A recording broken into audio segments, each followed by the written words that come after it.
We had the Women's Champions League draw on Saturday for the league stage after an exciting qualification process. So, who made the competition and what is their outlook? Well, you may have just noticed that I said league stage instead of group stage. Well, that's because UEFA likes to, make things worse. The league stage operates like a league. The 4 clubs that finish in the top 4 will automatically qualify for the quarterfinals. Meanwhile, the 8 clubs that finish in positions 5 through 12 will play in a playoff match to advance to the quarterfinals. The 6 clubs that finish last in the league out of the 18 will be eliminated. While this year is the inaugural season of the UEFA Women's Europa Cup, which is essentially the Europa League, the second tier of European competition, you do not drop down into the Europa Cup if you get knocked out of the Champions League. When you're out, you're out. Not so fun fact. This is the first year in Women's Champions League history that no Swedish clubs will be represented. BK Häcken, Hammarby, and FC Rosengård are all competing in the Europa League. This will be a very brief dive into the teams, who they are, what changes they've made, and who they will be up against. Let's start off with the champions from last year, Arsenal. They got better at key positions by essentially raiding Liverpool. They brought in left back Taylor Hinds, who actually used to play with the club before moving to Everton in 2018. Yes, she went from Everton to Liverpool. And of course, Arsenal also broke the transfer record that stood for a few months by signing Canadian wonderkid Olivia Smith. However, they also had some key players leave this summer transfer window, most notably Leo Walti.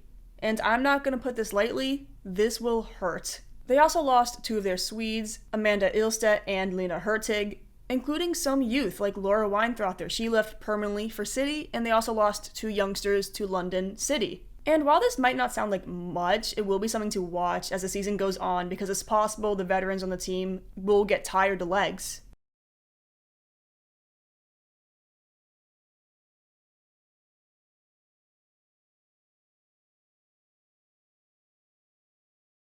Arguably, Arsenal got a bit lucky in this draw, because obviously Lyon and Bayern will be their main threats. Madrid may be interesting based on what happened last year between the 2 clubs in the Champions League, but let's be real, it's Madrid. If I'm Arsenal, I'm happy with this draw, because yeah, you might not get a result against Lyon and maybe only 1 point or no points against Bayern, but you should still very much progress to the next round. Chelsea just dominated England last year, going unbeaten and won the domestic treble. However, in the Champions League, they just cannot get over Barcelona. The 8-2 scoreline on aggregate was embarrassing. The good news for them, of course, is Naomi Girma returning in theory to full form after being plagued with injury last year. Alyssa Thompson fills a key position of need. The other star transfer, Ellie Carpenter, has looked great so far at right back, which is good because I would not want to walk out Lucy Bronze on the pitch. Well, Chelsea can't even play her even if they wanted to because they're having injury problems again. Shocker. Ramirez gone. Lauren James gone. Buchanan, no one knows. On the flip side though, Sam Kerr is back from her ACL tear after almost 2 years and scored in her return. There are some changes though. It's possible Captain Millie Bright may not be one of the main center backs this year as Bjorn and Girma have been working together well. Like Arsenal, age is definitely something to look at. But Chelsea have Hannah Hampton, who's just going to be crucial in their run. Chelsea's draw is... oh no. It can't be. On paper, this is a fine draw for Chelsea, aside from, Barcelona, because Wolfsburg, Wolfsburg's situation is Wolfsburg. I am worried about Sonia Bompastor, though. Her refusal to play her wings and her favoritism of players is really hurting the team's offense, especially if she keeps playing 3 in the back. It's fair to say that Lyon are probably the favorites to win the Champions League this year. They are by far the most improved team, which is crazy because, they are Lyon. They don't really improve, they're just the best usually. The Jonathan Heraldes signing is insane. And I wouldn't be surprised if that was Kang's plan all along. Lure him to the NWSL from Barcelona, then eventually get him to Lyon from there. So far, it seems Heraldes really does seem to believe in Hegerberg and that she will be back into form. In additions, they got Mary Antoinette Katoto, Jule Brand, Lily Johannes, Ingrid Engen, Ashley Lawrence to fill the departure of Ellie Carpenter. Like, oh my god! They need Melchi Dumornay back for the season though. Arguably the best player last season, she has been out with injury. Let's see how these players really fit tactically though before we crown them, because there were a lot of changes this summer. Lyon's draw is definitely one of the more difficult of the competition. They will go to England twice, and those games should be interesting, especially Arsenal after what happened last year. And Arsenal is going to be in a hostile environment for the French club, especially if Arsenal live up to the name of Love Island FC. Note to Arsenal fans, please bully Corbin Albert. Boo, please, for all of us. Let's check in on PSG. Oh no. Remember, last year, they actually failed to qualify after being smacked by Juventus 5-2 on aggregate, which was very funny for a lot of Manchester United fans after the whole Earps transfer saga. PSG lost a lot this summer as Lyon continued their raid. Their front three of Chirwinga, Diani, and Katoto from, only 2 years ago is now fully Lyon's. Martin's gone. Albert gone, which honestly may be more of a positive. But of course, the big hit is Grace Gayoro. They are screwed on that front. They still have good players though. This is who they lined up for that draw against Lens, not including their new signings, Olga Kamrona and Rashida Ajibade. But I bet you forgot that Crystal Dunn currently plays for PSG. Isn't that crazy? And you know what? At least things can't get worse. Oh, well, okay. All things considered, this isn't the worst draw for PSG as they avoid giants like Barcelona, Chelsea, and Arsenal. Just getting the two German clubs. Munich is really the only fixture that I'm pretty sure they will lose. Per usual, Bayern Munich look to be another strong contender this year. The question is whether they can overcome the likes of Lyon and Chelsea, two clubs they have struggled against in the past. Of course, the biggest addition for the club is Lena Oberdorf coming back from her ACL injury. Yes, we will see one of the best midfielders in the world play for Bayern this season. Remember, she signed last year but tore her ACL in the summer, so we didn't see her at all for Bayern yet. And she is already off to a great start, scoring 2 goals in her second game for the club versus Leipzig. That midfield with Ariana Caruso, Georgia Stanway will be generational. They also signed Vanessa Giles from European rivals Lyon, and she scored in her debut for the club. Bayern has just gone better, plain and simple. The one thing I will say is that they still need another winger to pair with Carabule, especially because Harder has gone off to a slower start. As for their draw, woof. I'm not gonna sugarcoat this. This is a tough draw. Both the champions from the past 2 years. And the weakest club here is the one that held you to a draw last year. Huh. That may not be a good sign. The good news for Wolfsburg. Tommy Stroot is gone. The bad news, everything else. It is a miracle that Wolfsburg actually qualified automatically. They were on the verge of not qualifying automatically until the very, very last game of the season, where 2 out of the 3 players that scored are no longer with the club. Okay, so buckle up. This is a list of Wolfsburg players that have left the club before this season. Marina Hegering, Lynn Wilms, Svendis Jonsdotter, Jule Brand, Rebecca Blomqvist. Oh wait, we aren't even done yet. Katrin Hendrich, Merle Froms, Riola Himali, and Tabia Sellner. They did bring in replacements though, but it's a lot of players to, replace. Notably, they brought in young star Cora Zakai, Stina Johannes, Guro Bergsfond, Thea Bielde, the underrated Kessia Bussi from Paris FC, Sophia Kleinhorn, and Judith Puyos. So this team has some good talent in it, but it's going to take a while for them to really adjust. Unfortunately, Wolfsburg have a worse draw than Bayern because this is insane. They have to get positive results against PSG, Madrid, and United. This will really tell us what type of team they are this year. Juventus are finally back at the top of Italy, finally dethroning Roma. Historically though, they have really struggled to get out of the group stage of the Champions League. Since some of y'all might not be familiar with this roster, let me educate you. First off, Cristiano Girelli, Italy's hero at the Euros this summer that is nominated for the Ballon d'Or. France's goalkeeper, Pauline Peyrade-Mangin, German talent Paulina Krumbeigel, Emma Stulin-Godo, who is probably the most underrated player in Serie A, and Matilda Harvikin, who starts for Norway at center back. And now, of course, they have Leo Walti. They don't have the worst draw in the world.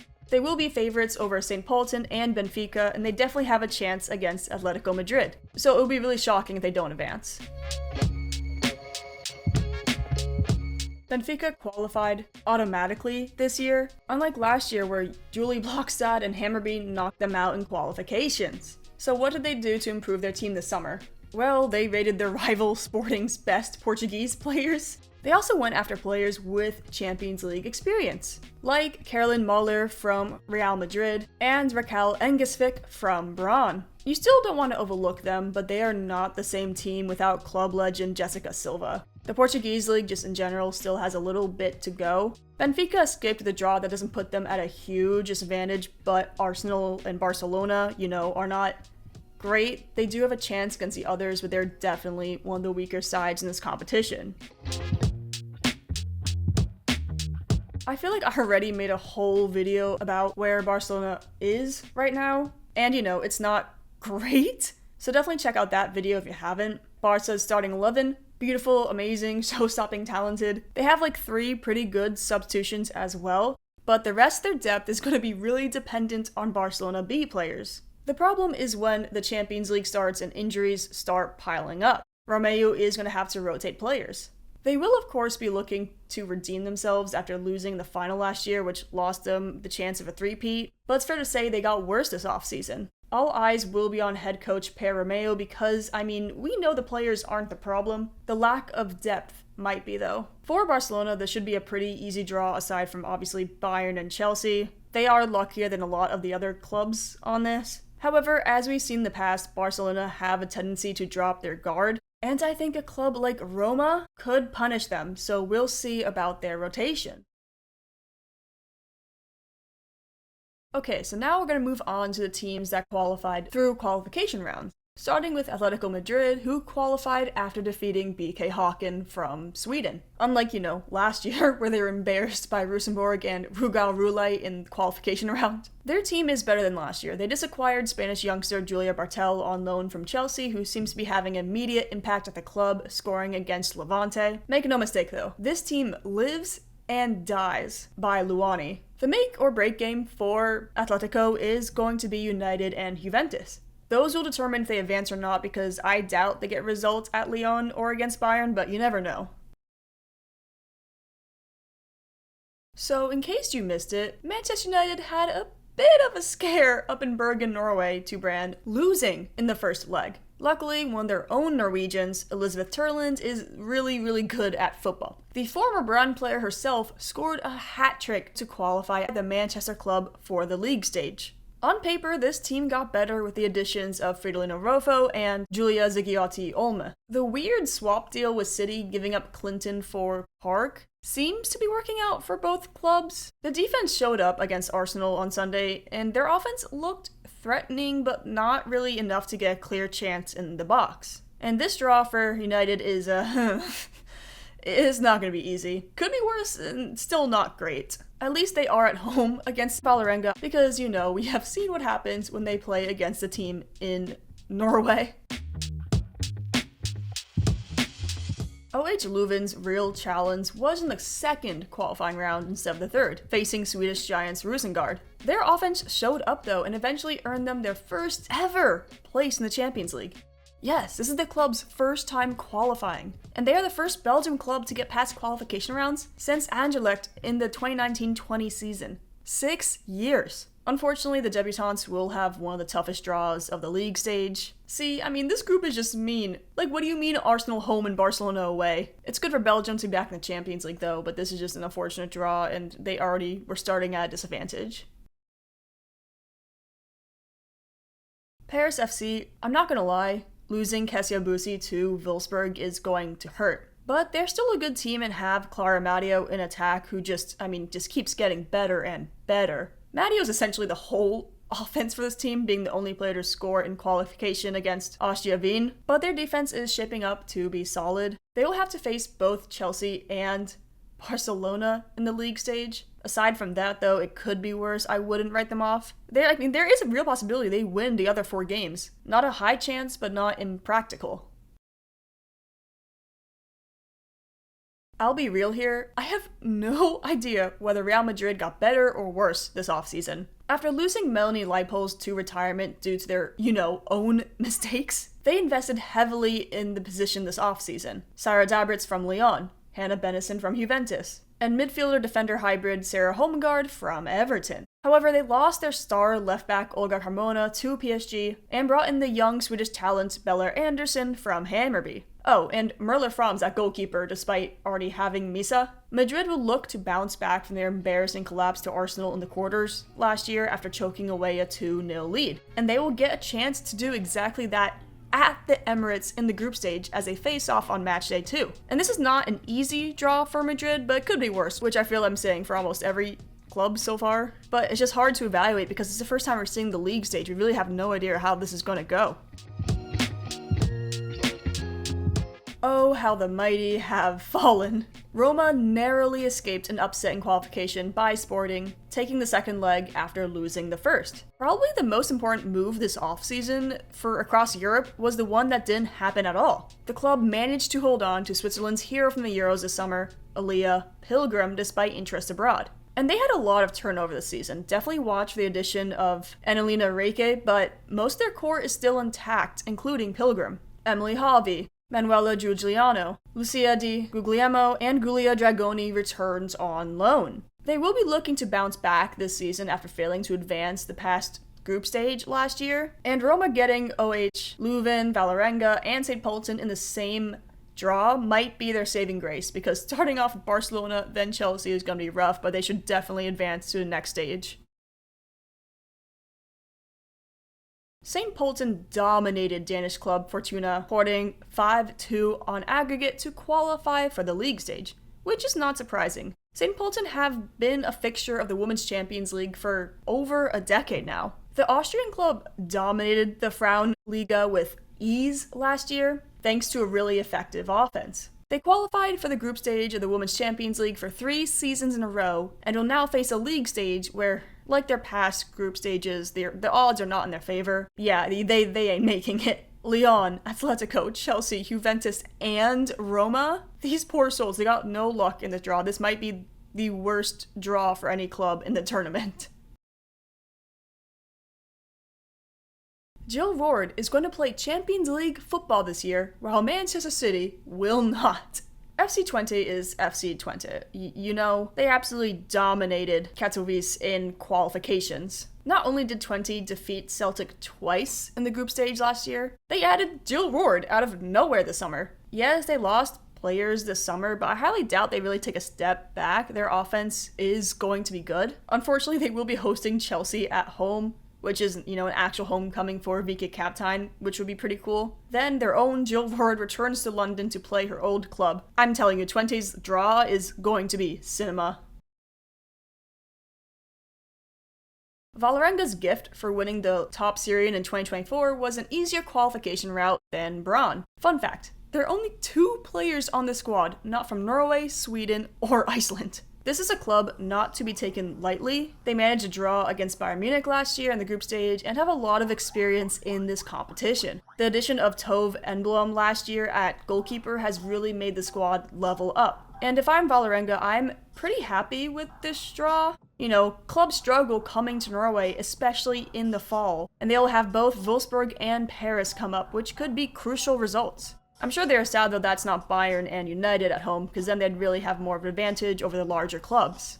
So yeah, it will be interesting to see how the league system plays out, but I fear it will succumb to the competitive disadvantages across women's football. Yes, it's nice to finish top 4, but realistically, all anyone wants to do is avoid the bottom 6, and there's 18 of them. And unfortunately, it's likely that the 5 clubs who are the only clubs in their country represented in the competition, Benfica, Leuven, St. Pölten, Twente, and Vålerenga, are all expected to really not make it. So what is the purpose if you're from a larger club? I mean, obviously you want better seating, but you play 6 whole games and it's possible only 3 matter. This format was controversial with the men's side, and I doubt it's better with the women's. Anyways, how do you feel about your club's draw this year? Are you excited for the new format? Let me know. Thank you so much for watching the video. Leaving a like would mean a lot, and I hope to see you soon.